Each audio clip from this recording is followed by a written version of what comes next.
2রা মে 1979 president Ziaur রহমানকে chairman করে পুনর্গঠিত হল খাদ্য সম্পর্কিত কাউন্সিল কমিটি। খাদ্য পরিস্থিতির সকল বিষয় সম্পর্কে সবসময় সতর্ক দৃষ্টি রাখা এবং পুনর্গঠিত কাউন্সিল কমিটিকে প্রয়োজনীয় পরামর্শ দানের জন্য প্রেসিডেন্ট খাদ্য পরিকল্পনা ও মনিটরিং ইউনিট গঠন করেছেন। 2রা মে 1979 বিএনপি চেয়ারম্যান প্রেসিডেন্ট জিয়াউর রহমানের সভাপতিত্বে অনুষ্ঠিত বাংলাদেশ জাতীয়তাবাদী শ্রমিক দলের এক সভায় এই সংগঠনের 75 সদস্য বিশিষ্ট কেন্দ্রীয় কমিটি গঠন করা হয়। কমিটির সভাপতি সিলেট বিসিআইসির এস্কান্দার আলী, সাধারণ সম্পাদক ঢাকার নজরুল ইসলাম। 2রা মে 1980 মাইজদির বেগমগঞ্জ থানার পেয়ারাপুর ও আলাইয়ারপুর তেল খনন প্রকল্প পরিদর্শন করেন প্রেসিডেন্ট জিয়াউর রহমান।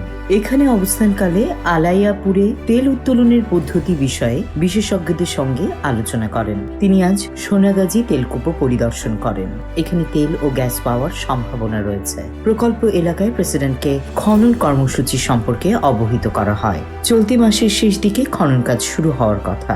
কাজ শেষ করতে 3 মাস সময় প্রয়োজন হবে। তেল ও গ্যাস আহরণের কাজ ত্বরান্বিত করতে সংশ্লিষ্টদের নির্দেশ দেন প্রেসিডেন্ট জিয়াউর রহমান।